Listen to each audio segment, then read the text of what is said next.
Aleluia, glória a Deus, a paz do Senhor a todos sejam bem-vindos. Peço que os irmãos abram a palavra do Senhor em Êxodo, capítulo de número 13, quero ler os versículos 17 ao 20, hoje eu estou com a responsabilidade de estar ministrando a palavra. Eu quero compartilhar com os irmãos uma palavra que o Senhor colocou em meu coração durante essa semana. Êxodo, capítulo de número 13, versículo 17 ao 20, e o tema da mensagem que eu quero estar tratando hoje é lições que aprendemos no deserto. Todos nós, no momento da nossa vida, nós vamos passar pelo momento de deserto. Então eu quero estar compartilhando com vocês e quero estar também direcionando essas lições para a vida dos meus irmãos. Amém? Êxodo capítulo de número 13, versículo 17 ao 20, a palavra do Senhor nos diz: tendo o Faraó deixado ir o povo, Deus não o levou pelo caminho da terra dos filisteus, posto mais perto, pois disse, para que porventura o povo não se arrependa vendo a guerra e torne ao Egito. Porém Deus fez o povo rodear pelo caminho do deserto, perto do Mar Vermelho, e arregimentados subiram os filhos de Israel do Egito. Também levou Moisés consigo os ossos de José, pois havia ele feito os filhos de Israel jurarem solenemente, dizendo, certamente Deus vos visitará, daqui pois levai consigo meus ossos. Versículo de número 20. Tendo pois partido de Sucote, acamparam-se em Etã, à entrada do deserto. Feche os teus olhos. Senhor, em nome do Rei Jesus Cristo, eu oro neste momento, Espírito Santo de Deus, e eu quero te pedir, Senhor, palavras de sabedoria e palavras de conhecimento. Eu te peço, Espírito Santo, que do abrir dos meus lábios não seja eu, mas sim o teu Santo Espírito me dando autoridade, discernimento para aplicar esta palavra. Eu te peço, Senhor, pelo poder do nome do Rei Jesus Cristo, que todo demônio, Senhor, que queira roubar a semente desta palavra, que queira distorcer esta palavra, eu declaro pelo poder do nome do Rei Jesus Cristo e ordeno agora que esses demônios caiam por terra pelo poder do nome do Rei Jesus Cristo. Eu te peço, Espírito Santo, toque os meus irmãos, abre o entendimento dos teus filhos, abre o coração dos teus servos, para eles absorver o semente da palavra que vai ser semeada esta noite. Eu te peço, Espírito Santo, fique à vontade, nós somos completamente dependentes do Senhor. Essa oração que eu faço pelo poder do nome do Rei Jesus. Amém. Depois, irmãos, que Deus, Ele lançou sobre o Egito as 10 pragas, e para mim, irmãos, a 10ª praga foi a pior, porque a Bíblia diz que morreu todos os primogênitos, principalmente o filho de Faraó, que era o herdeiro do trono. A Bíblia diz que Faraó permitiu o povo ir embora. E o texto que nós lemos, se você dá sequência nesta história, a Bíblia diz que Deus não permite o povo ir pela terra dos filisteus, que era um caminho mais perto. Por quê? O povo hebreu ia vir à guerra, eles iam ficar amedrontados e eles iam voltar novamente para o Egito. Mas a Bíblia diz então que Deus pôs esse povo a rodear ao Mar Vermelho, mais longe. Mas a Bíblia diz que quando eles estavam rodeando o Mar Vermelho, a Bíblia diz que Deus novamente endurece o coração de Faraó. Faraó lança os seus soldados para perseguir e se vingar do povo hebreu. Aí Deus, ele dá a sua última cartada, principalmente um milagre, o último milagre lá no Egito. A Bíblia diz que ele, usando a vida de Moisés levanta o seu cajado, abre o Mar Vermelho, e o povo hebreu passa em terra seca. A Bíblia diz que Deus endurece o coração de Faraó para perseguir aquele povo. E quando o soldado vem perseguindo, entrando dentro do mar, Deus fecha as águas. E a Bíblia diz que o exército de Faraó é completamente destruído. E a partir daquele momento, o povo ficou na entrada do deserto. Talvez na mente daquele povo, nós saímos da escravidão, agora vai dar tudo certo na nossa vida, é só festa, agora é rumo à terra prometida. Mas Deus, irmãos, Ele começou um processo naquele povo de provação e preparação. Porque o deserto, ele significa provação, mas também preparação. Então Deus ia provar aquele povo e preparar aquele povo para entrar na terra prometida, a terra que mana leite e mel. E é isso que Deus faz com nós, irmãos. Ele nos tira da escravidão por meio de Jesus Cristo. E a partir do momento que nós saímos da escravidão, muitas vezes pensamos, os nossos problemas acabou. Agora tudo é festa, agora é só viver debaixo da graça de Deus. Aí começa, irmãos, um tempo de deserto, um tempo de provação e de preparação de Deus nas nossas vidas, para nos deixar fortalecidos, até nós chegarmos nas bênçãos, nas promessas que Deus tem para a nossa vida e para a nossa família. Disse um certo escritor, irmãos, que havia um homem, ele vivia uma vida completamente errada. E ele foi resgatado da escravidão. E portanto, a partir daquele momento, ele começou a viver uma vida reta, uma vida correta. Mas num dia, numa curva de uma estrada, começou a provação na vida dele. Porque esse escritor diz que esse homem sofreu um grave acidente e foi parar na UTI durante vários anos. E durante esse tempo que esse homem estava nessa UTI, esse escritor diz que esse homem ele teve uma experiência com Deus. E ele falou para o Senhor: Senhor, por que você permitiu esse acidente? Hoje eu estou dentro de uma UTI, a minha família está sofrendo. Eu entreguei a minha vida ao Senhor, eu estou vivendo agora uma vida reta, e o Senhor permite isso acontecer comigo? Diz que o Senhor olha para este homem nessa experiência e fala, pois bem, você está certo. Você está vendo essa pedra? Não era uma pedra muito grande. E você está vendo o topo daquela montanha, não era uma montanha tão inclinada. A hora que você levar essa pedra até no topo dessa montanha, você vai voltar novamente para o seio da sua família e fazer aquilo que eu confiei nas suas mãos. Esse escritor diz que esse homem, muito animado, empolgado, começou a rolar essa pedra. Isso foi passando dias, foi passando meses e foi passando anos. Chegou um tempo que esse homem se cansou e ele começou a falar: Senhor, aparece para mim, fale comigo, porque durante esse tempo Deus não tinha falado com ele. E esse escritor diz que Deus aparece novamente para este homem, e esse homem fala: Senhor, por que você está fazendo isso comigo? O Senhor sabe que eu não consigo levar essa pedra até no topo da montanha. O que o Senhor está fazendo comigo? Deus, olhando para ele, disse para ele: eu não estou fazendo com você, mas em você. Olhe para você, olhe hoje para a sua estrutura. O homem ele era franzino, com seus braços e pernas finas.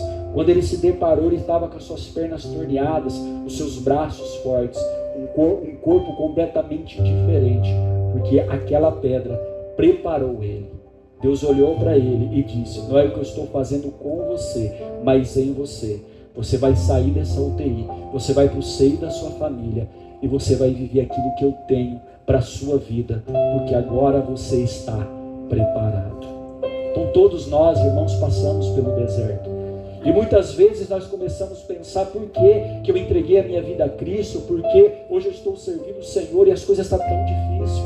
Deus ele está passando você, irmãos, com um processo de provação para você ficar preparado, até você alcançar as bênçãos de Deus nas suas vidas.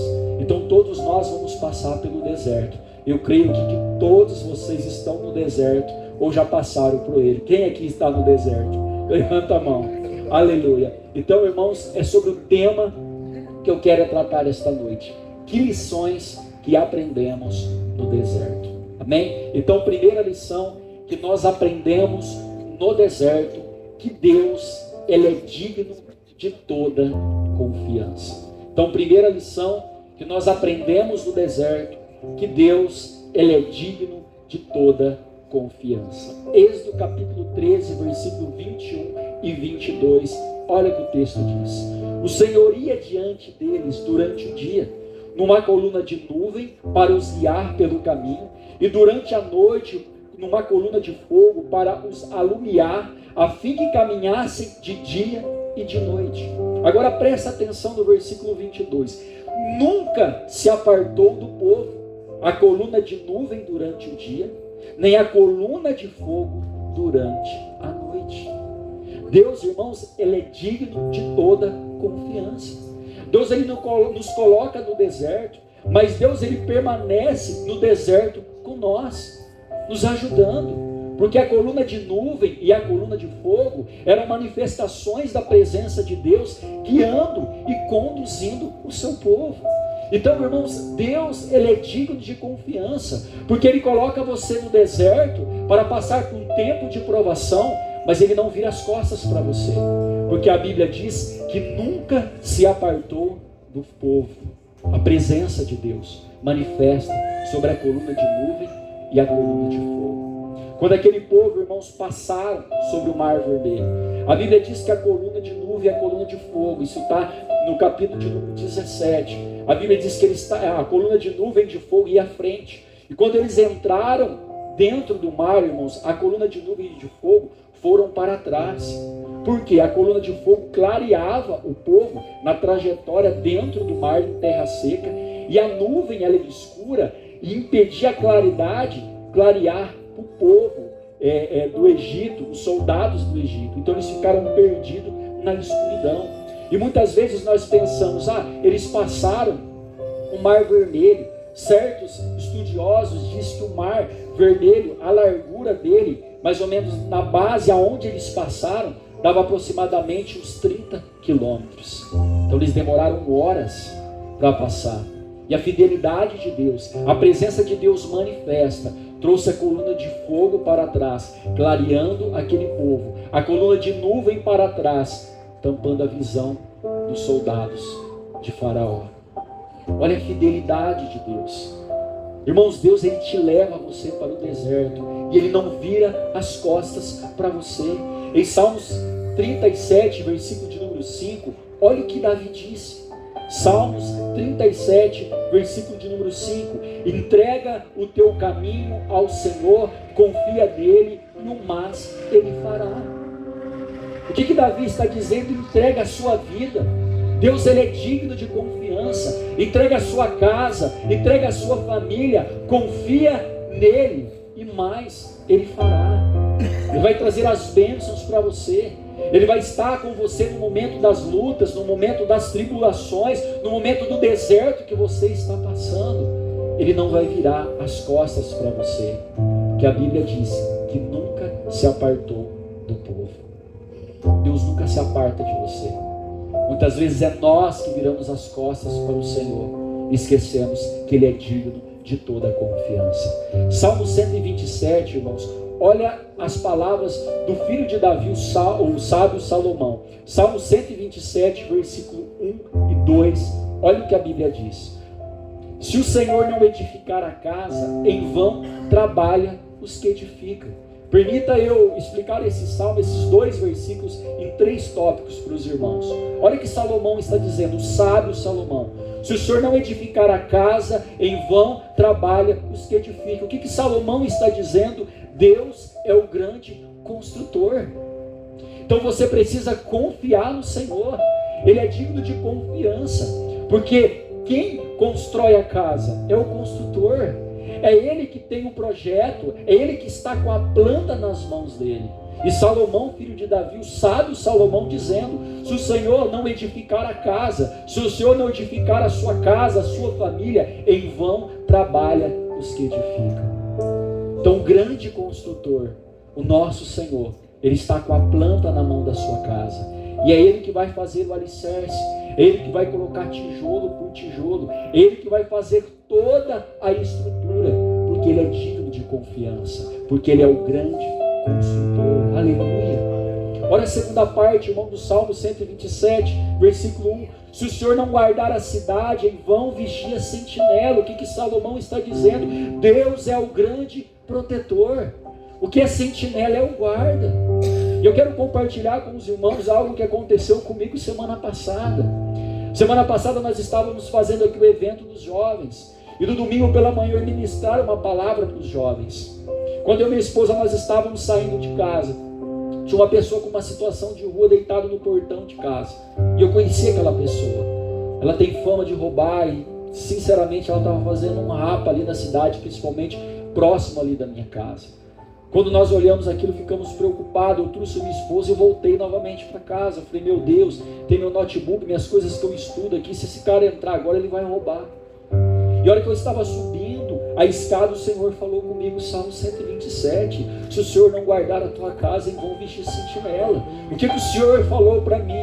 Os meus anjos estão com você, está protegendo a sua casa. Você tem que trancar a sua casa sim, você tem que fazer a sua parte, mas se o Senhor não guardar a sua casa, em vão. E é isso que nós precisamos entender, pastor. Eu cheguei no meio da escada, eu só peguei o meu tablet e voltei. Falei, Senhor, a minha casa é do Senhor. Aleluia. E a hora que nós voltou, ele não estava mais lá e estava intacta a minha casa. Porque o Senhor guarda a minha casa. O Senhor guarda a sua casa. Então ele é digno de toda a confiança, porque ele é o grande protetor. Isso, irmãos, ele vai guardar a vida dos teus filhos. Ele vai guardar a sua família. Ele vai guardar você todos os dias que você levantar de manhã e pegar uma pista para trabalhar. Porque ele é o grande protetor da sua vida. Ele é digno de confiança. Confia no Senhor. Aleluia. Agora olha o versículo de número 2 do Salmo 127. Inútil você lá levantar de madrugada, repousar tarde, comer o pão que penosamente granjeastes, aos seus amados ele dá enquanto dormem. O que o sábio Salomão está dizendo? O Senhor é o grande provedor da sua vida.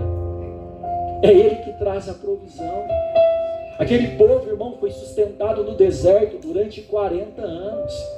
A Bíblia diz que o maná caía todos os dias. E quando eles enjoaram do maná, Deus mandou carne, codornizes para ele. A Bíblia diz que as sandálias não gastavam, as roupas não gastavam. O Senhor estava protegendo, o Senhor dava para eles água da rocha.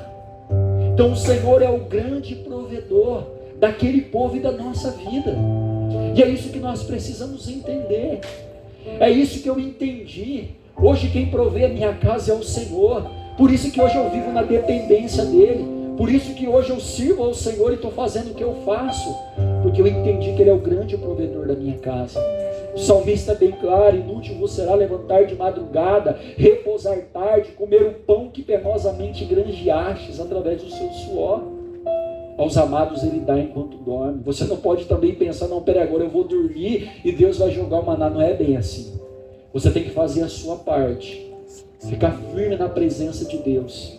Não se corromper. Não se corrompa, meu irmão. Não venda a tua confiança no Senhor para as coisas do mundo. E confia no Senhor, que Ele é o grande provedor da sua casa, da sua vida, da sua família. Porque Deus, Ele é o digno de toda confiança. A Bíblia diz que nunca se apartou do povo. Talvez no deserto que você está passando, meu irmão, Deus não virou as costas para você. Ele é digno de confiança. Confia no Senhor. É a primeira lição que nós aprendemos quando nós estamos no deserto. Segunda lição, irmãos, que aprendemos quando nós estamos no deserto é não tomar decisões precipitadas. Segunda lição que nós aprendemos no deserto é não tomar decisões precipitadas. Êxodo capítulo 32, versículo de número 7. Olha o que a palavra do Senhor nos diz. Então disse o Senhor a Moisés: vai e desce, porque o teu povo que fizeste sair do Egito se corrompeu. Irmãos, Arão constrói um bezerro de ouro. Por que Arão construiu um bezerro de ouro? Porque ele tomou uma decisão precipitada.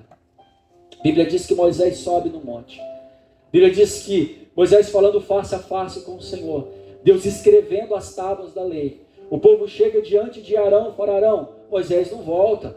Já faz 10 dias, já faz 20 dias, já faz 30 dias, já faz 40 dias, nós precisamos adorar. Constrói um ídolo, algo para nós adorar. Moisés esqueceu de nós. Arão, ele tomou uma decisão precipitada. E a Bíblia diz que ele pede para as pessoas tirar os colares, os brincos, ele lança no fogo e com um buril ele constrói o bezerro de ouro. Uma decisão precipitada. Qual era o papel de Arão? Não, pessoal, vamos esperar.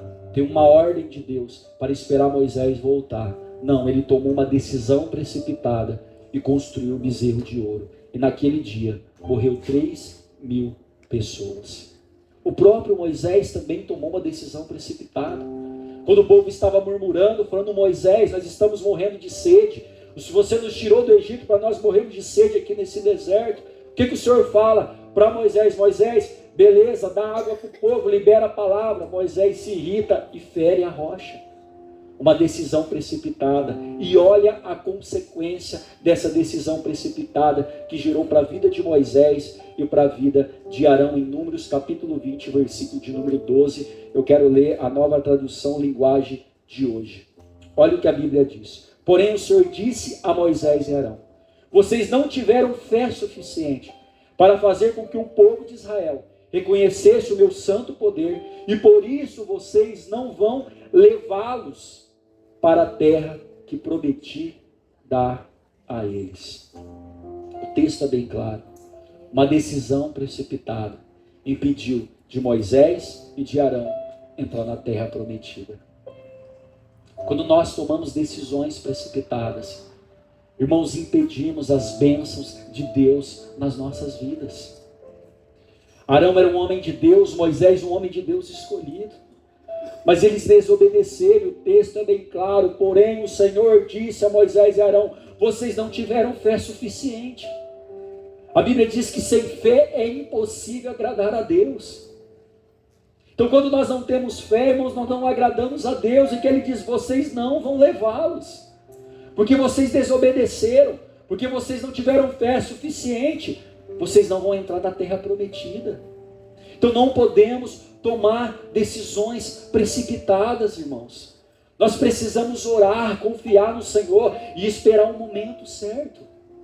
O momento certo de Deus nos direcionar e nos mostrar aquilo que nós devemos fazer. Quantas bênçãos estão sendo adiadas por decisões precipitadas? Quantos casamentos estão sendo destruídos por decisões precipitadas? Quantos ministérios estão sendo desfeitos por decisões precipitadas? E olha que Provérbios diz, capítulo 14, versículo de número 29, o escritor aos Provérbios, olha o que ele diz: o longânimo é grande entendimento. Quem é longânimo? Que sabe esperar, é sábio. Mas o de ânimo precipitado exalta a loucura. O que o escritor aos Provérbios está dizendo? De ânimo precipitado, não sabe esperar, exalta a loucura, comete erros. Quantos erros nós já cometemos, irmãos, que impediu as bênçãos de Deus para nossas vidas? Então não podemos tomar decisões precipitadas. O papel de Arão era só ficar quieto, acalmar o povo. O papel de Moisés era só liberar a palavra. Mas uma decisão precipitada. Olha, quando caiu para o campo da emoção, quando aquilo que você sente é mais forte que você sabe, ele tomou uma decisão precipitada e impediu a bênção. Ele levou todo aquele povo. Ele só olhou as promessas. Mas Deus, nananina não. Aleluia. Você só vai viver as bênçãos que Deus tem para o seu casamento se você não tomar decisões precipitadas. Não é na primeira briga você meter o pé em tudo e largar, meu irmão. Você só vai ver as bênçãos de Deus sobre a vida dos teus filhos se você não tomar decisões precipitadas, já ir brigando, já ir discutindo. Eu era muito assim de primeiro, mas eu entendi com base nas Escrituras que eu não posso tomar decisões precipitadas, porque Deus, Ele é digno de confiança. Então se eu estou passando pelo deserto, Ele está me auxiliando, Ele está junto comigo me direcionando. Então o momento é você ficar quieto, é esperar o momento certo para Deus direcionar a sua vida. Aleluia. Que lição que aprendemos no deserto em terceiro, irmãos, é ser obediente a Deus. Deuteronômio, capítulo de número 5, versículo de número 29. Olha o que a Bíblia diz. Como seria bom se eles sempre pensassem assim, e me respeitassem, e sempre obedecessem todos os meus mandamentos. Agora preste atenção nisso. Assim tudo daria certo para eles e para os seus descendentes para sempre. Ser obediente a Deus. Certos estudiosos dizem, irmãos, que a trajetória do Mar Vermelho até Canaã era de 425 quilômetros. A Bíblia diz que havia 600 mil homens, fora mulheres, crianças e animais. Então era um volume grande de pessoas. Eu não sei aproximadamente em quanto tempo, mas sei lá, 1 mês, ou talvez até mesmo 2 meses, esse povo chegava até Canaã. Mas a Bíblia diz que demorou 40 anos. Por causa da desobediência do povo. O povo estava caminhando, o povo caiu em desobediência, eles começavam a rodear novamente. E é isso que acontece com nós. Quando nós não somos obedientes ao Senhor, nós estamos próximos, perto das bênçãos, mas nós desobedecemos ao Senhor, nós voltamos novamente para trás. E é isso, irmãos, que nós precisamos entender. Ser obediente a Deus é olhar para os interesses de Deus e não para os nossos próprios interesses. Ser obediente, irmãos, é olhar para os interesses do Senhor, os mandamentos do Senhor, aquilo que Ele nos direciona a fazer, não para os nossos próprios interesses. Eu quero compartilhar com vocês uma visão que Deus me deu um tempo atrás. Eu estava passando por um tempo de deserto, eu estava muito confuso. E eu estava orando ao Senhor e falando: Senhor, por que tanta luta, por que tanta provação? Estou cansado disso, Senhor. Me dá uma direção, fala comigo. Aquilo que o Senhor falar em meu coração e aquilo que o Senhor me direcionar, eu vou respeitar. E eu lembro, eu cheio de razão, pastor, falando com Deus lá embaixo. Eu disse até na varanda lá de baixo, numa salinha lá, para mim não acordar a Karine. Eu falando: Deus, eu não aguento mais, é tanta luta, Senhor. A hora que eu desabafei, a hora que eu fiz assim, ó, Deus começou a falar comigo. Com os olhos fechados, ali ainda em espírito de oração, o Senhor me deu uma visão. E Deus me mostrou uma ponte. E essa ponte, eu estava próximo dela. Eu não estava na ponte, mas eu estava próximo dela, como pensando em passar por aquela ponte. O Espírito falou em meu coração: não vai até essa ponte. Observe, preste atenção no que vai acontecer. Aguenta aí. E eu fiquei olhando para aquela ponte. De repente as cordas daquela ponte, ela começou a se roer, de repente ela caiu, ela começou a cair naquele abismo. E o Senhor falava no meu coração: presta atenção até o fim disso. E ela foi descendo no abismo. Eu não vi ela caindo na água, eu não vi ela caindo no chão. E o Senhor falou no meu coração esse versículo. Evangelho de Mateus, capítulo 10, versículo de número 39, na versão Nova Tradução Linguagem de hoje. Olha o que Jesus disse: quem procura os seus próprios interesses nunca terá uma vida verdadeira, mas quem esquece de si mesmo, porque é o meu seguidor, terá uma vida verdadeira. O que o Senhor me falou através dessa visão, irmãos, essa ponte da vida, é os teus próprios interesses. Você vai para os teus próprios interesses, o fim seu é o abismo. Você precisa viver em obediência. Você precisa fazer aquilo que eu confiei nas tuas mãos, que no momento certo as bênçãos de Deus vai acontecer na sua vida. Então pare de olhar para os teus próprios interesses e comece a olhar para os meus interesses, que eu sou o Senhor da sua vida. Amém. E essa visão, irmãos, quando Deus me deu essa palavra, eu comecei a chorar. Eu falei: Senhor, eu estava cheio de razão, eu pensava que eu estava certo, mas depois dessa resposta, só se eu fosse louco de andar pelos meus próprios interesses. Aquele povo do deserto, irmãos, eles estavam andando pelos seus próprios interesses. E só entrou na terra prometida Josué e Caleb. E as pessoas de 20 anos para baixo, porque todo aquele povo não viveu as promessas de Deus, por causa da desobediência. Quando Deus me deu este versículo, eu chorei ao Senhor e falei: Senhor, a partir deste momento, eu vou ver os teus interesses, não os meus próprios interesses. Porque o Senhor é fiel, o Senhor é digno. Eu comecei a olhar ao redor, a casa que eu moro, minha esposa, meu filho, tudo que Deus já fez na minha vida. Deus me tirou da escravidão há 11 anos e meio atrás. Um cara que é viciado em drogas. O dinheiro do meu pai, da minha mãe, não ia conseguir me libertar. Porque quantas pessoas hoje passam por clínicas de recuperação e não conseguem ser libertas?